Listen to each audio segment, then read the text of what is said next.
Yeah, just got off the last 286 of the day. About to bike to San Diego.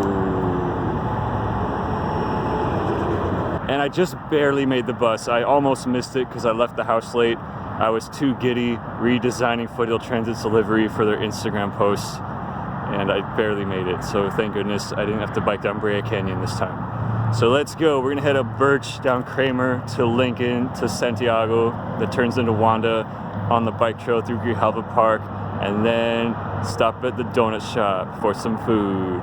Speaking of food, I brought my rice cooker basket to make sure that I have enough to eat. Stir that in, keep it warm all night. Alright, we're here on the bridge over the Santa Ana River. It is quite a peaceful night. I love riding at night. There's so much less traffic. It's so relaxing. It's so good. Alright, let's get going to the donut shop. Kramer's been nice. There's been a bike lane most of the way, and aside from that, there's barely any cars on the street.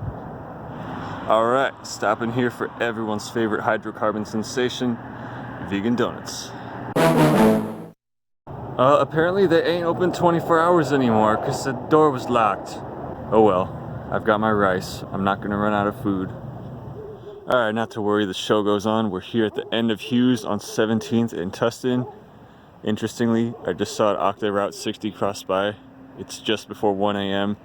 It's great to see it's still running. That one goes all the way to Long Beach. For those that saw the Sorrento quest, I'm very much taking a similar route to that. The only difference is we're actually going to bike on the freeway, not take the train instead. And instead of going to Sorrento Valley, going to keep on up Torrey Pines in San Diego. I usually like to time my night rides so I'm getting on the freeway part right around sunrise, but we'll see what happens. See this? This is one of the many reasons I love Irvine, because they don't pretend that bike trails are supposed to be closed at night. Look at that. Don't even get me started, okay? They don't close the streets at night. They don't close the freeways at night. Why should the bike trail be closed at night? That ain't right. And hey, the trail's even named after me, so let's go. Oh yes, last time we were here, this part was closed due to flooding. The coast is clear because we haven't had a significant amount of rain in several months. Yay. Alright, we're here at the one street in Irvine that isn't grade separated, and we're about to hop on the Walnut Trail over there. Alright, we're here on the Technology Drive shortcut under the 5 freeway. Haven't encountered any toads this time, but I did see this massive owl on the trail. The wingspan was like almost as wide as the trail itself. It was huge. It's about 2 a.m. We've been going nonstop for about 3 hours, so I think I'll stop to take a break at Irvine Station. I'm pretty sure it's open 24 hours because knowing Amtrak's reputation for on-time performance, it would have to be open 24 hours. You never know when the train's going to show up. Ooh, that was a sick burn. Also, the edible landscape there may be in season, so we'll check it out. Probably going to eat some rice while I'm there, use the bathroom and refill water. And we'll keep going on through Mission Viejo. Here we are. Well, it looks like these trees have been quite gleaned and the landscaping has been cleaned. But all along this row, all over there too, there's a whole bunch of pineapple guava trees and they give such good fruit. Maybe I'm late. I think usually October's the time and it's early November. Well, alright, I found 2. How's that, Squashy? One for you, Squashy, and one for me. Also, the bathroom was locked, unfortunatamente. Oh, that rice is so nice. That hits the spot. Now, do they actually do 3D printing, or did they just name it that before 3D printing was a thing? Because we have to know.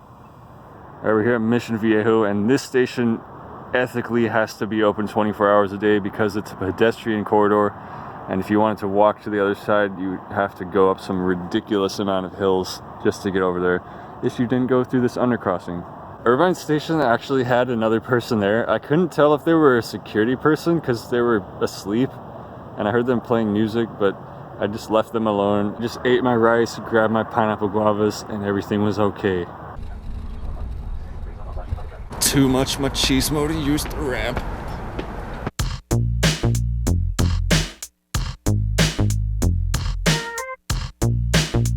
Alright, I think it's starting to kick in that I haven't gotten enough sleep, but kind of mildly. I feel like this is one of my better night rides I've done. I feel very in shape, and I feel like time is just going by pretty quickly. It's about 3, it's almost 4 in the morning. It's 4 in the funking morning! We continue on through San Juan Capistrano, on to Dana Point. Not that you can see anything with this camera, but we're here on San Juan Creek, or Capistrano Creek, or Oso Creek, or whatever the heck creek it is right now. And there were a bunch of signs saying detour, and thankfully the detour is not where I'm going. The detour is due to the Octa bridge replacement of the train tracks on that side, and the part of the bike trail that goes under said bridge that is being replaced is on detour. This part is unaffected. We'll keep on rolling. We have officially reached the beach at Dana Point. It is 5 o'clock in the morning at San Clemente North Beach. We're here by the fire pits that I made the video about. And the beach is officially open, so I can officially take a nap and no one's gonna think I'm homeless or call the cops on me. I know I was gonna wait until the rest stop to officially rest, but we don't need rest. I feel like I need it. It is time for the first rail fanning of the day.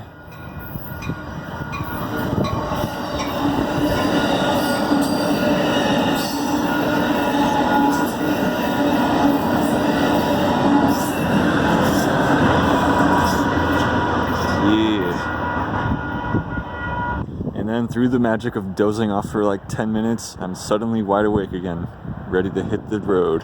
Then I ate some rice, feeling good. Keep on to the break of dawn. The official bike route takes you through this neighborhood, which I call the maze because it's kind of easy to get lost in, but the signage is pretty good these days. They have it all striped out, class 3 style. It just twists and turns a lot. There's a lot of turns. This bike route has more turns than Octa Route 55 for that perspective. But it's a lot less traffic than the alternative, which is going straight up Coast Highway. It has a lot more traffic. What is this? Well, this round one is the fake trolley bus we know and love. Stop number 9. But this is Octa's excuse for getting rid of the route. They now subsidize people to use rideshare services by giving him $9 credits by just paying $2. I don't know about you, but that sounds like a ripoff. Because how far can you get for $9? And you have to download an app. I'm not cool with that. Fun fact, that street is called Avenida del Presidente because Richard Nixon used to have a house down here. And we are about to enter into San Diego County, right there. Exiting San Clemente, off to San Onofre. This barricade looks straight out of a Tony Hawk game. Alright, it is definitely visor time. Time to put this thing on, not get blinded. Alright, we just passed San Onofre Nuclear Generating Station. Gonna go to San Onofre State Beach, and then on the other end is Camp Pendleton, the Marine base, where we'll split off to get on the freeway.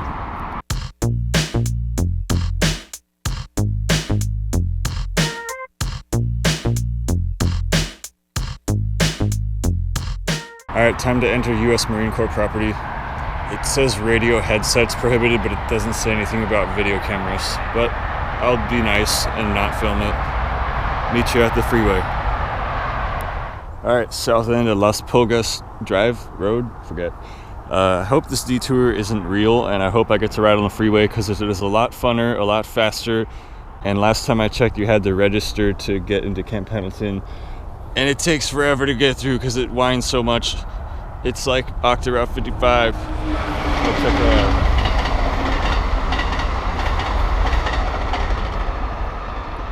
Octa Route 55 is gonna get shit on a lot on this channel, I can tell. It's a good route. Just go watch that video. We're gonna check on the freeway entrance, and if they don't let me on, too bad.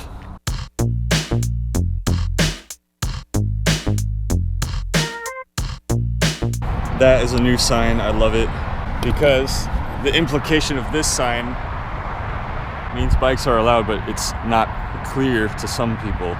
Let's get it. That's right, folks. Freeways bad. Biking on freeways good. Price took a basket on a bike, steaming it up, and you know that we gon' feel so right. Hey, so take the mask off. It ain't mandatory. We about to blast off, and that's the end of story.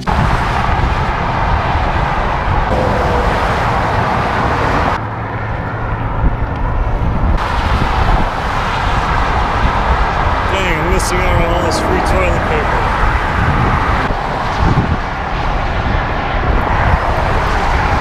We are now arriving at the culturally appropriate place to rest.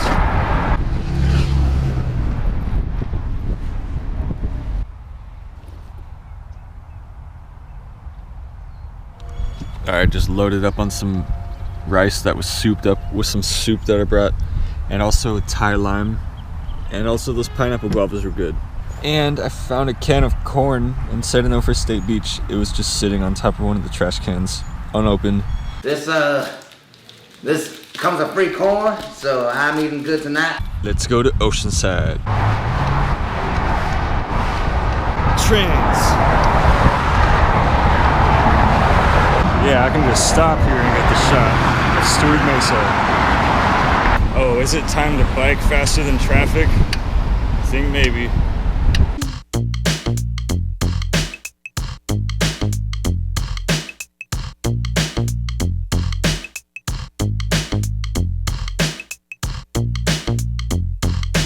Oceanside.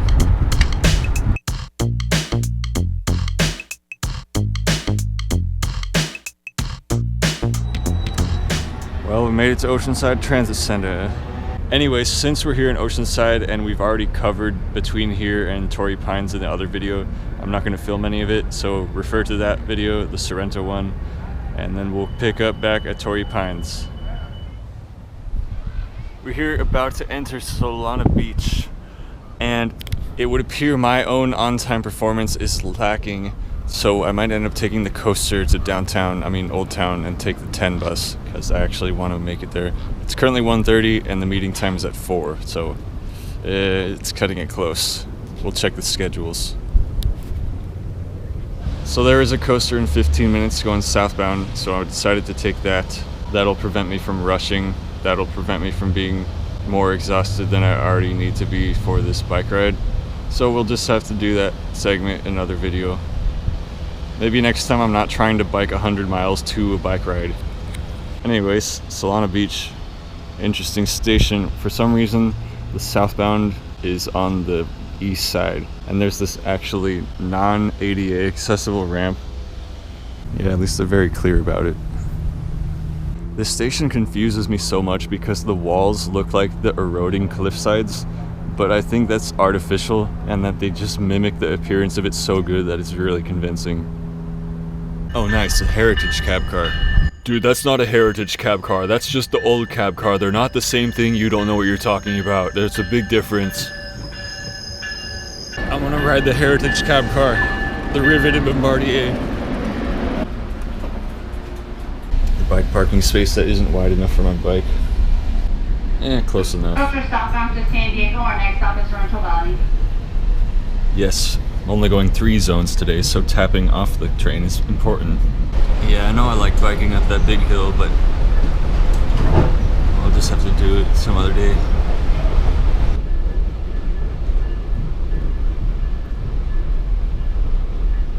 Alas, the best beach in California. We're gonna skip it. Then there's the hill.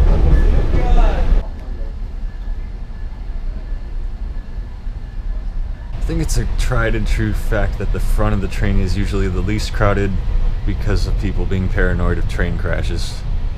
But also because it's the furthest car away from the center of the platform usually, so it's more walking most of the time. Anyways, we're heading up Miramar Hill. We'll check back in when we reach Old Town.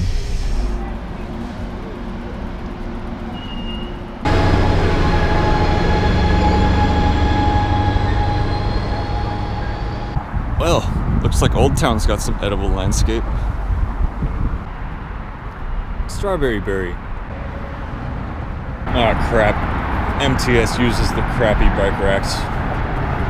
During this trip, it finally dawned on me why I like Gillig buses so much. Because the trapezoidal wheel wells look just like the fenders I built for my bike years ago. Which, by the way, I'm totally convinced the Tesla Cybertruck ripped off the design from. But anyways, Route 10 is served by an articulated New Flyer. I swear, that's one of those strangest locations for a train station.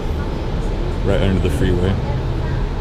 Route 10 takes us southeast on Pacific Highway for a few blocks where we turn east on Washington Street, heading up the plateau northeast of downtown.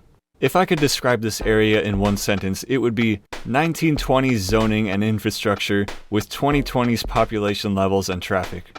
In spite of this, there are many walkable pockets in the area, and some allegedly bike-friendly streets, and not to mention the robust bus network we are taking advantage of. I remember the last time my friend Drew and I came out for this event, we biked virtually the same routing as this bus, and it was a mess. The zoning makes no sense, the traffic was horrible with narrow lanes, and then there were hills, and not to mention the 3 freeways bisecting the neighborhoods.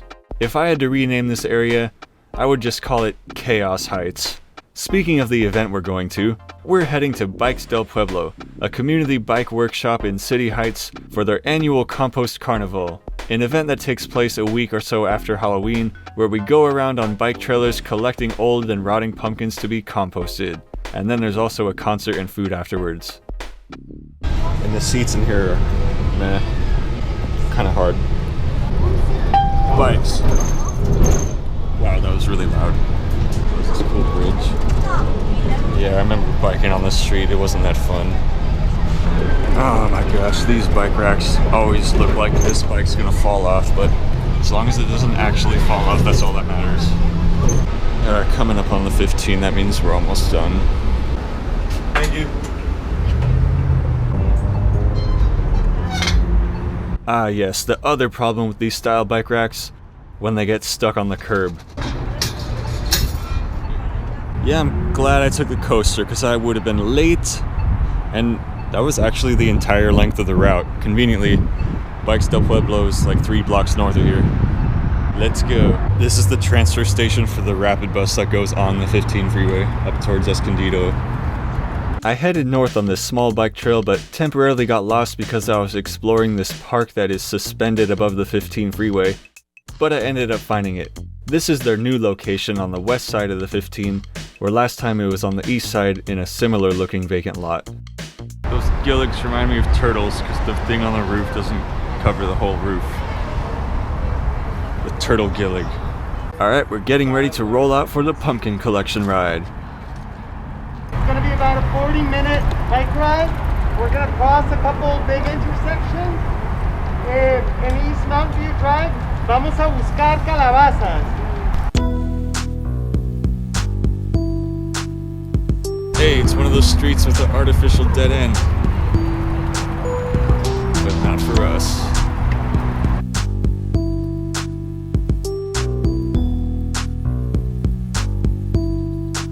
First rotten pumpkin!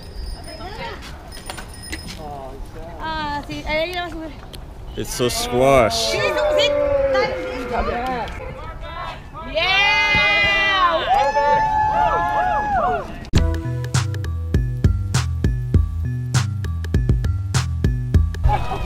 Oh no.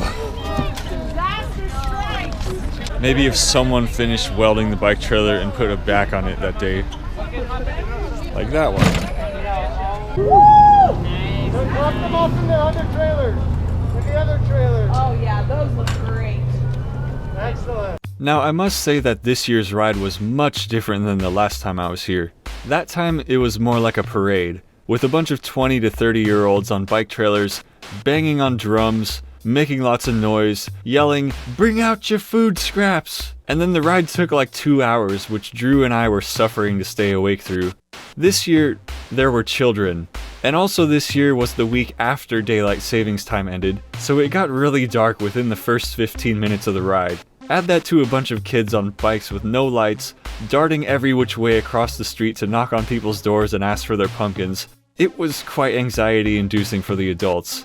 Just the perfect combination of bad environmental hazards. But on the other hand, it was probably a lot of fun for the kids. And with this search and destroy type strategy of collecting pumpkins, we actually gathered quite a lot more than last time. And this time the ride was only 40 minutes. I'm gonna be honest, this is a logistical nightmare. It's a very different experience than the last time I did it. So we just got like 20.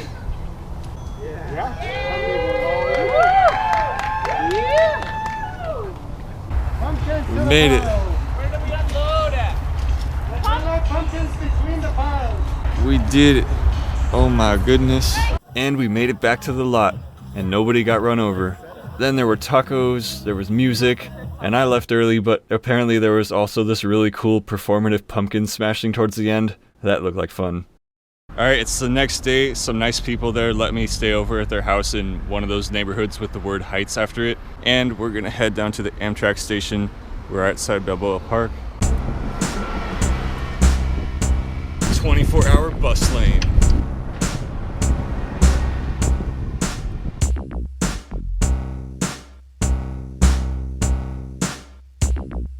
Minor details is the bus lane and the bike lane converge where there's bus stops, so don't get run over.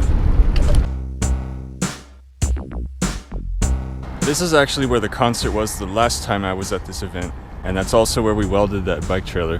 It used to be a water reservoir of these two, and now they're cultural centers. Crossing over the 5 freeway, we make our way into downtown San Diego.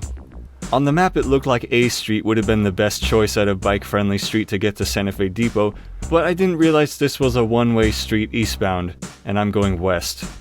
So I just went down to Broadway and hope for the best. Hashtag Gillig Gang.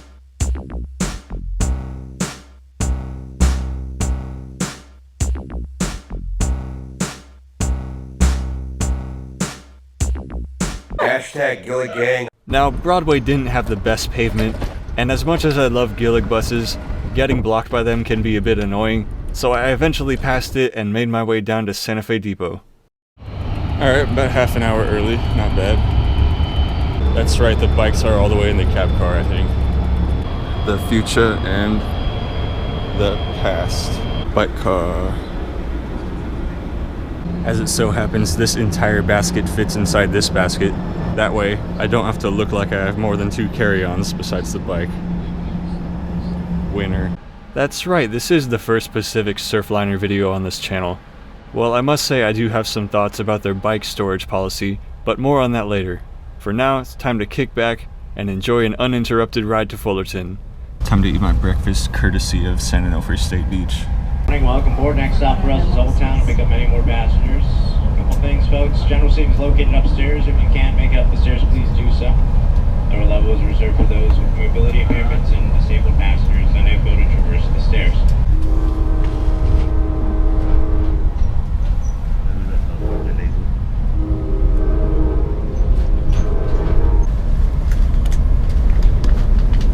Well, that's a lot of people.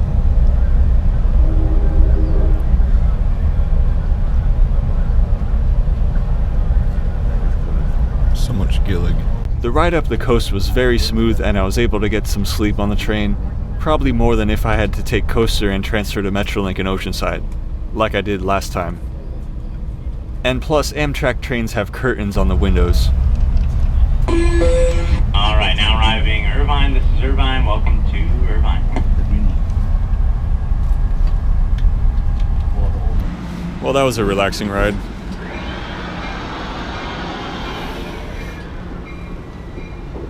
Well, that was a great adventure. Maybe one of these days I'll do an event with Bikes del Pueblo where I'm not sleep deprived. I think that train's like 55 minutes late.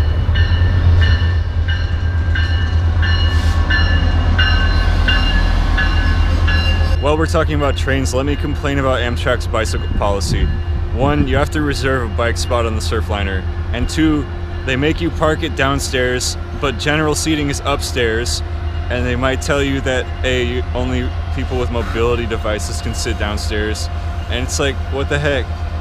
Naturally, you want to sit by your bike and make sure that like tons of people don't park on top of you before you're getting off your station. It's a bit inconvenient. Luckily, there were no bikes parked on top of mine when it was time to get off, and I didn't have to hunt anybody down to like move their stuff or like awkwardly try to move it for them. It worked out. Oh yeah, also, North County, San Diego is best enjoyed when you aren't sleep deprived, and also best enjoyed when you aren't rushing to meet a deadline of meeting somewhere at 4 p.m. And also, San Diego MTS is a pretty solid bus service, but they have the crappy bike racks that make me feel like my bike's gonna fall off every time. Also, San Diego Old Town's edible landscape was very tasty. Also, the turtle gilligs look funny. Also, biking through downtown San Diego sucks. Additionally,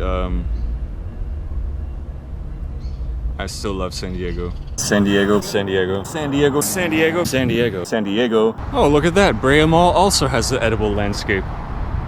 The strawberry tree. If Foothill's gonna start running their hydrogen Excelsiors on the 286 with the crappy bike racks, I have no choice but to put an extra bike lock on it so it doesn't fall off on the freeway and I get sued and thrown in jail for 1,000,000 years. Because really, they expect this little ass hook to hold this whole bike on. Leave that crack alone.